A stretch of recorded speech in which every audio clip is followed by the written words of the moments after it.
dernier numéro de Rugby Magazine de cette année 2016. Nous sommes à Carqueiranne, entre Hyères et Toulon, parce que nous souhaitions vous faire une surprise. Merci Guillaume Guirado de nous recevoir ici chez vous, au bord de la mer. C'est un joli cadeau pour cette fin d'année d'être avec le capitaine de l'équipe de France. Pas difficile d'être trop loin de votre pays catalan? Un petit peu, mais c'est sûr que si je regarde au bout de la mer, je peux apercevoir l'horizon catalan, donc ça me fait du bien. C'est sûr que j'ai eu la chance de vivre depuis ma jeunesse entre mer et montagne, donc sûr que je me retrouve facilement ici. Alors voici de quoi nous allons parler dans cette émission, c'est le sommaire de Rugby Magazine. 1 an, 10 matchs, 4 victoires, 6 défaites. En 2016, le 15 de France de Guy Novès séduit, mais a encore du mal à gagner. Frédéric Michalak, officiellement actionnaire majoritaire de Blagnac cette semaine. Frédéric Michalak est dans l'entretien. Ce sera le demi de mêlée de Toulouse la saison prochaine. À 19 ans, Antoine Dupont est la pépite de 2016. Voilà, nous sommes donc ensemble, Guilhem, sur cette plage un peu magique de Carqueiranne. Vous avez marqué cette année 2016, nommé pour le titre de meilleur joueur européen, meilleur talonneur aussi du tournoi de cette année. C'est important pour vous, ces distinctions? Non. Je suis plutôt dans l'esprit collectif et forcément, ce qui m'a fait plaisir, c'est qu'on a plutôt bien commencé le tournoi Destination parce qu'on avait énormément de pression. On a eu 2 victoires assez courtes mais importantes pour la construction et malheureusement, on n'a pas réussi à gagner ce 3e match qui nous aurait fait le plus grand bien. Le 4 janvier 2016, Guy Novès vous nomme capitaine du 15 de France. C'est un moment qui compte cette année? J'ai vraiment apprécié son discours sur le fait d'être un capitaine par intérim pour savoir un petit peu comment ça allait se passer. Parce que vous savez très bien que j'ai eu un petit peu un moment difficile avec l'équipe de France où j'ai jamais eu trop la confiance et que j'ai mis du temps à beaucoup m'affirmer et à beaucoup jouer. Et du coup, pour moi, c'est quelque chose qui est important sur le fait qu'en équipe de France, on sait quand on est appelé, on sait quand on va jouer, mais on ne sait jamais si on aura la chance de revenir. Alors ça fait 1 an, donc maintenant que Guy Novès est à la tête du 15 de France, on revient en images sur ce qui s'est passé cette année. Novembre 2015, le Toulousain Guy Novès est nommé à la tête de l'équipe de France. 10 Brennus avec Toulouse, 4 Coupes d'Europe. Il est l'homme de la situation. On attend de nous une image retrouvée quelque part, une image positive pour les futures générations. C'est-à-dire pas rentrer simplement dans un rugby spectacle, même si c'est quelque part nécessaire, mais surtout un rugby qui procure du plaisir à ceux qui viennent le voir. Car le chantier qui l'attend est énorme. Et d'abord, redonner de l'enthousiasme à ses joueurs, leur trouver un style de jeu. Pour cela, place aux jeunes, place à la nouveauté. Entrée de l'équipe d'Italie et de l'équipe de France! Ils sont ainsi 8 à découvrir le tournoi Destination 2016. La France, 2 victoires, termine avant-dernière, mais Guy Novès et son staff sont sur la bonne voie. Moi, je suis là pour essayer de travailler dans l'urgence. Et je vais tout faire avec le staff pour essayer de trouver des remèdes dans la mesure de mes possibilités dans l'urgence. Mais il y a aussi le problème de fond. Enseignement confirmé lors de la tournée d'été en Argentine où la France perd le premier test, certes, mais s'adjuge le second 27-0 grâce à 3 essais de joueurs en devenir, Bonneval, Lamera, Goujon. Cette tournée en Amérique du Sud révèle aussi le jeune demi de mêlée, Baptiste Serin. Les bonnes dispositions du 15 de France façon Novès vont se confirmer lors de la tournée d'automne. Autour de joueurs cadres comme Picamol, Maestri, Guirado, les jeunes confirment ou se révèlent. On pense ici aux Gourdon, aux Livon, aux 2 flèches fidjiennes, Nakaitasi et Vakatawa. Certes, la France perd face aux 2 nations majeures que sont l'Australie et la Nouvelle-Zélande, mais ces 2 défaites se veulent riches d'enseignements.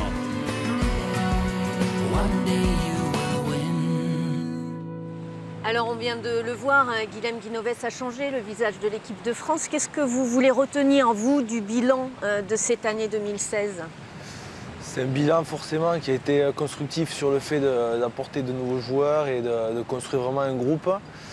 Et c'est sûr que ça s'est construit par rapport à certaines victoires, mais beaucoup de défaites à mon goût. Et surtout, je retiens les 2 dernières qui nous montrent qu'on est vraiment près du top 3 du niveau international et qu'il ne nous manque pas grand-chose. Là, la pression, elle va être là sur les résultats. Vous pensez quand même que Bernard Laporte peut se séparer de Guy Novès? Je ne sais pas, je pense pas. Je pense que Bernard est vraiment venu pour proposer des nouvelles idées au niveau de la présidence. Et du coup, il va vraiment s'occuper à son nouveau poste qui en demande beaucoup, je pense, parce qu'il a dû s'apercevoir que par rapport à tout le travail qu'il attend, il a beaucoup de dossiers en attente et il a beaucoup de travail, je pense. Alors pendant la campagne, on a également beaucoup parlé de rugby amateur. On connaît les difficultés des clubs, notamment de fédéral. Frédéric Michalak, votre ancien coéquipier ici à Toulon, a annoncé qu'il allait investir dans le club de Blagnac. Frédéric Michalak est dans l'entretien de Rugby Magazine. C'est le meilleur buteur de l'histoire du 15 de France. Instinctif, Frédéric Michalak a dit oui à son ami Benoît Treille, le nouveau président du Blagnac Rugby, oui pour devenir actionnaire majoritaire du club, lui formé, révélé au Stade Toulousain. Blagnac est une ville où j'ai grandi, j'étais à la patinoire tous les week-ends, j'ai grandi à la cité d'Ancely qui est juste à côté, collée à Blagnac. J'ai une partie de ma famille qui vit à Blagnac aussi. La plupart des joueurs avec qui j'ai grandi au Stade Toulousain ont été remerciés du Stade Toulousain. Ils sont venus derrière jouer à Blagnac. Donc la plupart de mes amis ont joué dans ce club, ont des attaches fortes et c'est pourquoi j'ai voulu investir, c'est tout. Beaucoup de personnes te disent de ne pas y aller, forcément. Bien sûr, j'avais l'option de créer un groupe d'investisseurs qui pourraient rentrer avec moi dans ce projet, mais je crois que ce serait leur demander quelque chose et sans savoir s'ils auraient un retour sur cet investissement. Donc j'ai décidé d'y rentrer tout seul avec ma philosophie, avec mes idées, mes envies. Et je serai le seul responsable si ça ne marche pas. J'ai pas une idée derrière la tête, j'ai pas envie de me présenter à la présidence dans 4 ans ou 8 ans. J'ai découvert le monde amateur, on va dire, à travers les soucis financiers et l'appel de Benoît et des différentes personnes du club. J'en apprends encore tous les jours et je me rends compte qu'il y a énormément de clubs qui sont dans cette situation, en tout cas en fédéral. Donc c'est un vrai challenge pour le club de Blagnac dans cette région-là d'exister.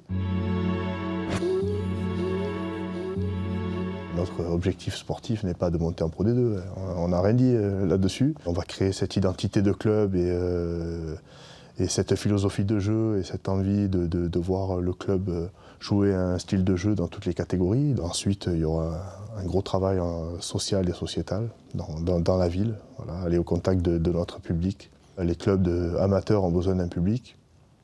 Et pour cela, bien sûr, il ne faut pas que les matchs du top 14 ou autres se déroulent en même temps que nos matchs.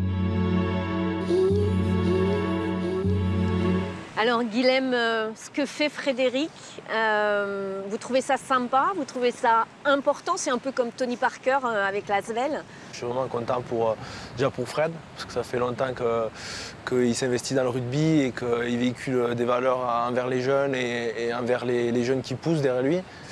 Et également sur le fait qu'il va construire quelque chose de solide à Blagnac. Guy Novès a sorti pendant cette année 2016 pas mal de jeunes. Je pense à Baptiste Serin ou Cyril Bail. C'est important pour vous? C'est important de voir qu'il y a des jeunes qui poussent et qui ont envie de montrer que les clubs formateurs font vraiment du bon travail et surtout ce qu'il faut. Et moi j'ai eu la chance de commencer jeune, c'est d'enchaîner les matchs au plus haut niveau pour s'apercevoir que tout ce qu'on vous propose en entraînement, c'est à vitesse décuplée en match. Alors on va certainement entendre parler de lui très bientôt, puisque Antoine Dupont et la pépite que se sont disputés Castres et Toulouse ces derniers jours. Portrait d'un demi-mêlée qui a certainement l'avenir en bleu tout tracé. Dans le petit village de Castelnau-Magnoac, dans les Hautes-Pyrénées, son nom s'inscrivait déjà en lettres capitales, sur la façade de l'établissement commercial tenu par sa famille. Quant à ses premiers pas ballon en main, c'est au stade Jean Morère que le petit Antoine Dupont les fera avec les copains. Et là, que de bons souvenirs. Quand on est petit, on joue toute la journée, alors partir le matin, jouer le matin, le midi s'arrêter, reprendre. Les voyages en car aussi, c'était typique des écoles de rugby quand on est petit, tous les tournois où à la fin il y avait les remises de trophées. Quand on gagnait, on était content et quand on perdait, c'était pas très grave non plus. Donc c'est vrai que cette ambiance-là, c'était bien. Ensuite, direction Auch et en parallèle les sélections départementales. Mais contrairement à ce qu'on pourrait croire, ce n'était pas gagné d'avance. J'étais trop petit, je crois. Enfin, on me l'a dit plus tard, en gros, que c'était pour ça. J'étais un peu déçu sur le moment parce que tous les jeunes, quand on est à moins de 15, on attend que ça, d'être sélectionné pour aller au Pôle Espoir. Et quand on avait des copains qui allaient et pas nous, on était un peu déçus sur le moment. Mais bon, après, j'ai pas eu de regrets particuliers. 24 janvier 2015, Antoine Dupont signe son premier essai sous les couleurs castraises. Explosivité, vitesse, appui, vista, tout y est. Autant de qualités que le jeune Haut-Pyrénéen véhicule depuis sa plus tendre enfance. C'est vrai que depuis tout petit, je faisais pas trop de passes quand j'étais petit et j'allais tout le temps essayer de marquer. Après, le niveau était plus facile, mais je marquais un peu tout seul. Du coup, après, en cadet, c'était un peu... L'entraîneur, au début, les 2-3 premiers mois, il ne me faisait pas jouer parce que je ne faisais pas assez de passes, il me disait. Aujourd'hui, faire des passes, c'est le quotidien d'Antoine. La saison prochaine, il sera toulousain, le club des joueurs qu'il vénère, Poitrenaud-Michalak. À Castres, il laissera forcément un grand vide. C'est un garçon qui est charmant, qui est très talentueux. Et qui, voilà, bon, maintenant on sait qu'il va partir, c'est dommage, mais après, bon, c'est bien aussi pour lui et on lui souhaite le meilleur. Et lorsqu'il n'est pas sur les terrains, Antoine, 20 ans, aime retrouver le village de son enfance. Des goûts simples donc, en marge de sa 2e année de STAPS, une tête bien pleine qui peut même rêver, pourquoi pas, d'un horizon en bleu. Alors Guillaume, Antoine Dupont, formé dans le Gers, élevé dans le Tarn, c'est chouette. J'ai pas eu la chance de le jouer, mais je sais qu'il doit être très très dur à plaquer déjà. Et ce que j'ai pu apercevoir du match contre Toulon, c'est qu'à la mi-temps, il a été interviewé et qu'il a fait une analyse quasiment parfaite avec déjà pris du recul et il savait tout ce qui n'avait pas été, donc c'est quand même assez impressionnant. Pas de vacances là de Noël. Déjà, il y a eu ce fameux match pour Noël, mais pas de vacances. Normalement, je risque d'avoir mes vacances moi, pour le match à Montpellier. Bon, c'est secret, donc peut-être qu'on ne le dira pas. Mais non, oui, j'aurai la chance de couper une semaine pour me permettre de régénérer au maximum afin d'attaquer ce mois de janvier. Merci beaucoup, Guilhem, en tout cas, d'avoir passé cette fin d'année avec nous. On vous souhaite plein de bonnes choses pour cette année 2017, justement. Très bonne fête de fin d'année à vous tous et à l'année prochaine.